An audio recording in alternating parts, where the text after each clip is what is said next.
Hello दोस्तों, श्री राधे राधे। आप सभी का स्वागत है आप सबकी अपनी यूट्यूब चैनल पे। आप लोग कैसे हैं? ठीक होंगे, स्वस्थ होंगे, मस्त होंगे और बढ़िया ही होंगे। तो दोस्तों, वीडियो को एंड तक देखनी है और ये है यानी कि आप सभी को देखना है। तो ये वीडियो जो है बहुत ही ख़ास, बहुत ही इम्पोर्टेंट है और आप लोग ज़रूर से देखिएगा। और वीडियो कहीं से अच्छी लगी तो वीडियो को लाइक करिए, चैनल को सब्सक्राइब करिए और ऐसे ही अच्छे अच्छे वीडियो देखने के लिए एक अच्छा सा कमेंट करिए और कमेंट बॉक्स में श्री हरि विष्णु ज़रूर लिखिए। और जो भाई बहन मेरे चैनल पर फर्स्ट टाइम आए हुए हैं और नहीं जुड़े हुए हैं तो उनसे रिक्वेस्ट है कि वीडियो को में जुड़े रहिए। और जब आप चैनल को सब्सक्राइब करेंगे तो सबसे पहले नोटिफिकेशन आप तक के जाएंगे। तो दोस्तों, आपको बने रहना है और वीडियो को एंड तक देखना है। तो यही काम आपसे करना है। और उनके बाद 24 अप्रैल बरूथनी एकादशी के दिन आपको धनिया बनाएंगे, मालो माल करेंगे और इतना धन आएगा कि आप संभाल नहीं पाओगे। तो दोस्तों, वीडियो को पूरा एंड तक देखना है और वीडियो कहीं से स्किप करोगे तो फिर आपको ये इसमें जो बताए जाएंगे तो वो चीज़ आप कर नहीं पाओगे। तो शायद आपको पूरा लास्ट तक के देखने हैं। और उनके बाद और सबसे पहले दोस्तों, आप सभी को मैं बता दूं कि एकादशी यानी बरूथनी एकादशी के दिन सबसे पहले ब्रह्म मुहूर्त में उठकर स्नान ध्यान करके और फिर उनके बाद आप विधिवत पूजा कर रहे हैं तो पूजा करिए। और उनके बाद आप एकादशी के व्रत रखे हैं तो भी और नहीं रखे हैं तो भी नॉर्मल सा भी पूजा कर सकते हैं। और उस दिन जो लोग यानी कि दान पुण्य और जितने कर सकता है उतना ही करे और ठंडा चीज़ का इसमें सेवन करना चाहिए। और व्रत के दौरान कुछ बातें ऐसी भी बतानी है जिनको आपको सुनना है। वो है ये कि आपको बरूथनी एकादशी के दिन धन इतना आएगा जिससे कि आप संभाल नहीं पाओगे। तो सबसे पहले दोस्तों, आपको धन जब आते हैं, जब हमारे घर में धन समृद्धि और रहते हैं, जब हमारी घर के एक एक सदस्य खुश रहते हैं, संपन्न रहता है, तब होता है, ऐसे नहीं होता है। और जो लोग इनको इग्नोर करते हैं उनको, और वो मतलब उस दिन दारू शराब मांस मदिरा खाना लहसुन प्याज इन चीज़ का प्रयोग करते हैं तो फिर उनके घर में कोई धन और कोई लाभ नहीं होता और उनके घर में दरिद्रता निवास करने लग जाते हैं। बहुत सारे लोग बचे हुए रहते हैं और जब देखते हैं एकादशी गुरुवार के दिन आते हैं, जब गुरुवार आते हैं तब उनको क्या करते हैं कि एकादशी का व्रत रखते हैं।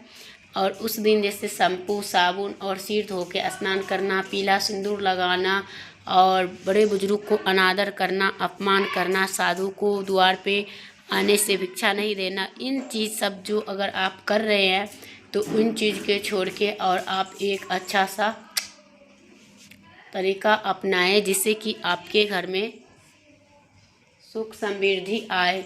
और जो लोग ये कार्य नहीं करते हैं तो उनके लिए ही मतलब अलक्ष्मी की निवास होती है और उनके ही घर में दरिद्रता आती है। और जो लोग इनको नियम और पालन करते हैं तो उनको घर में नहीं आते हैं। लेकिन एकादशी के दिन क्या करना चाहिए, क्या नहीं करना चाहिए? एकादशी के दिन हमें जो है, अगर हम व्रत रख रहे हैं तो भी हमें पूजा पाठ विधिवत करनी है आसन लगा के और उनके बाद व्रत रखनी है। और हो सके तो दिन में एक ही बार फलाहार करें तो अच्छा है। लेकिन बहुत सारे लोग ऐसे भी करते हैं कि 2 बार 3 बार फलाहार कर लेते हैं, तो ऐसा नहीं करना चाहिए। तो ऐसे 2-3 बार फलाहार करने से जब आपके शरीर यानी कि आप कष्ट नहीं उठाएंगे तो उनका फल कैसे प्राप्त कर सकते हैं, है ना? तो वही चीज़ें होती है। और जो भाई बहन ये कार्य करते हैं तो उनको वही होता है कि उनका जो सारे कुछ व्रत यानी खंडित हो जाता है। और सारे कुछ का यही रीज़न है कि सारे कुछ सफल नहीं हो पाता है। सारे व्यक्ति व्रत रखते हैं लेकिन कुछ लोग ऐसे भी होते हैं कि भर दिन फलाहार पे ही रहते हैं, तो उससे व्रत का नियम पालन नहीं होता। सब चीज़ का एक ही है, तो आपको करना चाहिए। और करने के साथ साथ आपको बहुत ज़्यादा ध्यान भी रखना चाहिए, क्योंकि जो भाई बहन नहीं कर रहे हैं व्रत तो वो क्या करे, तो उनको भी यानी कि नॉर्मल ही पूजा करे और करके और उनको पूजा पाठ करें। और उस दिन आप केले के यानी कि विष्णु भगवान उसमें भी रहते हैं, केले के भी जड़ में रहते हैं। और उनका उस दिन गुरुवार भी है, तो गुरुवार का भी दिन है और एकादशी भी है, तो आप लोग दोनों चीज़ साथ साथ कर सकते हैं। और दसवीं तिथि के आपको सात्विक भोजन लेना होता है। इसमें 3 दिन का नियम होता है, और जो सिंपल साधारण सा करते हैं तो वो लोग भी इन नियम का पालन करें। और एकादशी के दिन चावल नहीं खाना चाहिए, क्योंकि चावल में जो है कहते हैं पाप छुपा हुआ होता है, तो हम लोग नहीं खा सकते। और जो लोग खाते हैं तो उनको पाप लगता है, तो ऐसा नहीं करना चाहिए। और जो भाई बहन ऐसा करते हैं तो उनका व्रत खंडित हो ही जाता है, और उनके घर में भी कोई सदस्य ना खाए तो अच्छा है। और सभी को जब उस दिन रोटियां खाना चाहिए और हल्का ही भोजन हल्का फुल्का करें। और जो महिलाएं यानी कि एकादशी का संध्या काल यानी हम कितने बजे फलार करें, तो फलार करने का नियम यही है कि जब आप ज्योत बत्ती संध्या काल में दीपक आरती कर लेते हैं तो उनके बाद आप फलाहारी आराम से ले सकते हैं। अब रह गई पारण की, तो पारण भी आप सुबह में उठ के प्रातः उठ के स्नान ध्यान करके और आपको पारण के दिन पारण भी कर सकते हो। अगर अगले दिन आपका कोई और शुक्रवारी का व्रत हो या कोई भी तरह की व्रत हो, तो आपको क्या करना, गंगा जल और तुलसी से आपकी व्रत खोलनी है। और व्रत खोलने के साथ साथ आपको वो पारण करनी है, और पारण करने के बाद आप उस व्रत का भी धारण कर सकते हो। तो ऐसा भी होता है। और एकादशी के दिन है कि हम पीरियड्स में है तो हम क्या करें, हम पूजा कर सकते हैं नहीं, आप कथा भी सुन सकते हो, आप सारे कार्य यानी कि फलार भी कर सकते हो, एक पूजा नहीं कर सकते किसी से करवा सकते हो।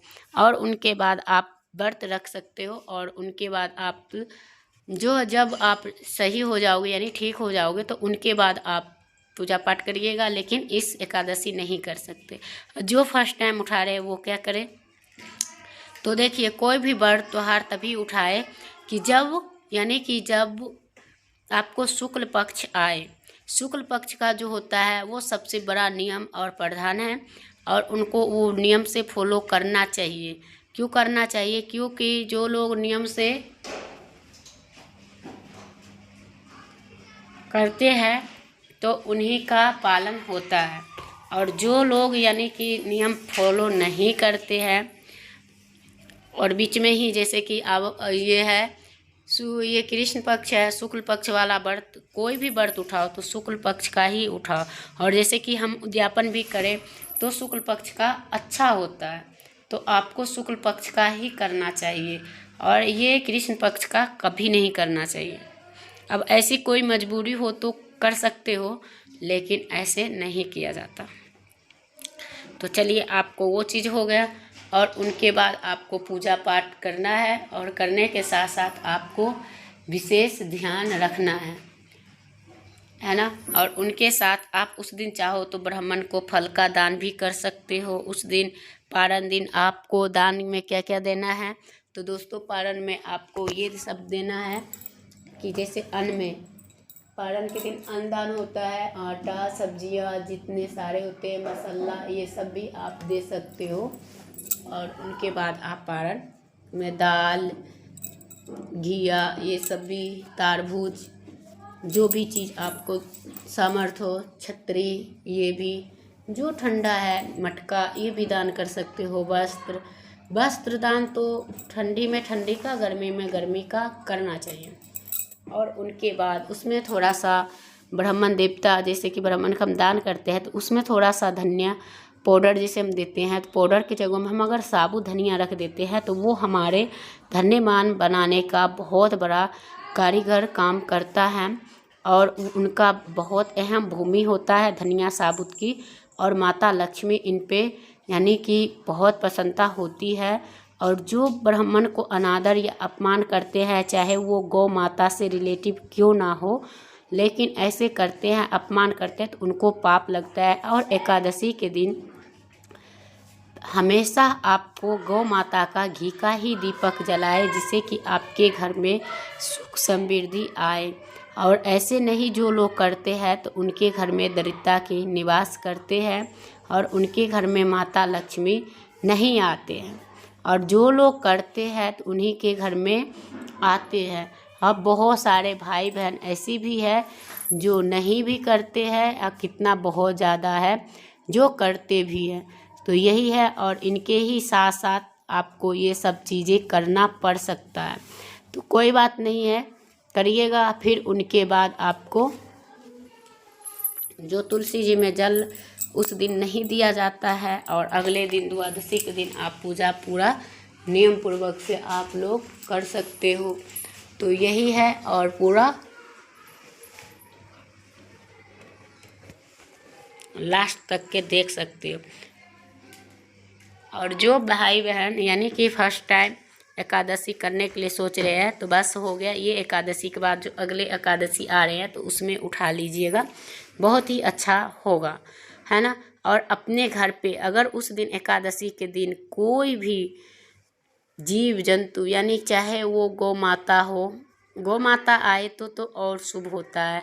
लेकिन उस दिन जैसे कि कोई भी जानवर आपके दरवाजे पे आ जाए तो उनको मारना, फटकारना, या भिक्षुक रहे, ब्राह्मण रहे, जो भी चीज़ें हैं उनको नहीं चाहिए। और उनको सदा उनका साथ बना रहना चाहिए और उनको करना चाहिए। क्योंकि बहुत सारे ऐसे भी रीज़न होता है कि नहीं करते हैं, और बहुत सारे लोग ऐसे भी है कि करते हैं। तो ऐसे ही करना चाहिए, क्योंकि जो लोग नहीं करते हैं तो वो नहीं करते हैं तो उनको अपमान अगर कर देते हैं और नहीं अपमान करते हैं तो उनके घर में देखिएगा आप बहुत जल्द धन धान्य की कभी ज़िंदगी में कमी नहीं होती, जन्मों जन्मांतर तक के रहते हैं। और जो भाई बहन अगर वो ही काम उल्टा यानी कि हम गलत करेंगे तो हमें गलत ही दिशा में जाना होता है, अगर हम सही करेंगे तो सही। और उस दिन आप तुलसी जी के पूजन करें, और तुलसी जी के जब आप पूजन करेंगे तो आप सोचेंगे कैसे करें। तो देखिए दोस्तों, उस दिन आपको क्या करना है कि अगर आपने जैसे कि ये यहाँ पे स्क्रीन पे जो दिखाई दे रहा है वो धनिया है, तो उस दिन अगर आप एक चुटकी धनिया और वैष्णो माता की सिक्का, चांदी का हो चांदी का और ऐसे हो तो ऐसे, और उनका सिक्का का पूजा करके और तुलसी जी में अगर दबा देते हैं और आप अपनी इच्छाएं बोल के, चाहे आपकी धन का हो, चाहे पुत्र नहीं हो रहा हो, चाहे आपकी कोई कार्य में सफलता नहीं हो रहा हो, या आपकी दुकानें नहीं चल रही हो, या आपके कर्ज नहीं समाप्त हो रही हो, चाहे विवाह नहीं हो रही हो, चाहे जो भी रीजन हो, तो आप इन दोनों को लेके पूजा करके और उसी तुलसी जी के मिट्टी में दबा दीजिए। और ओम भगवते वासुदेवाय का मंत्र 11 बार 21 बार आप जाप कर सकते हैं। और करने के बाद आप तुलसी जी को कष्ट ना पहुंचाएंगे, नहीं उनका पत्ता हिलाएंगे, लेकिन उन्हीं के साइड में जो मिट्टी होता है तो उनसे आप कर सकते हैं। और करने के बाद आपको ये उपाय आप देखिएगा 1 ही महीना के अंदर में आपको जो कार्य में बाधा आ रही थी, जिससे आपकी सफलता प्राप्त नहीं हो रही थी, तो वो बहुत जल्द आपको मिल जाएगी। तो आप ज़रूर से करिएगा। तो दोस्तों, आपने तो देख ही लिया और वीडियो को पूरा एंड तक हो ही गया, तो आप क्या रह गया है दोस्तों, तो आप लोग ज़रूर से बने रहिएगा। और जो भाई बहन ये चीज़ दिख रहे हैं और दिखाई दे रहा है, तो वही कार्य आपको करना चाहिए। और उस दिन हमें गौ माता का सेवा ज़रूर से करनी चाहिए, और हमें हमेशा याद रखना चाहिए कि हाँ, महीना में 1 बार 2 बार 1 बार अवश्य में गौशाला जाना चाहिए। गाय माता का हरी घास की सेवा ज़रूर करना चाहिए, और उनको थोड़ा सा गुड़ और थोड़ा सा चना ज़रूर से खिलाना चाहिए, जिससे कि हमें बहुत ज़्यादा फ़ायदा हो। और जो लोग यानी कि नहीं कर पा रहे हैं, हमारा मतलब गौशाला दूर है, हम क्या करें, तो कोई बात नहीं, आप अपने हस्बैंड द्वारा भी भेजवा सकते हैं। अगर नहीं जा पाए तो महीना में एक बार भी ज़रूर जाए। और जिनके यहाँ गौ माता रहती हैं उनके कभी भी कोई भी दोष रोग नहीं होता है और नहीं उनका पितृ दोष लगता है, नहीं कोई दोष लगता है। तो दोस्तों वीडियो करूँगी यहीं पे एंड, फिर मिलूँगी एक नया वीडियो के साथ। तब तक के लिए श्री राधे राधे।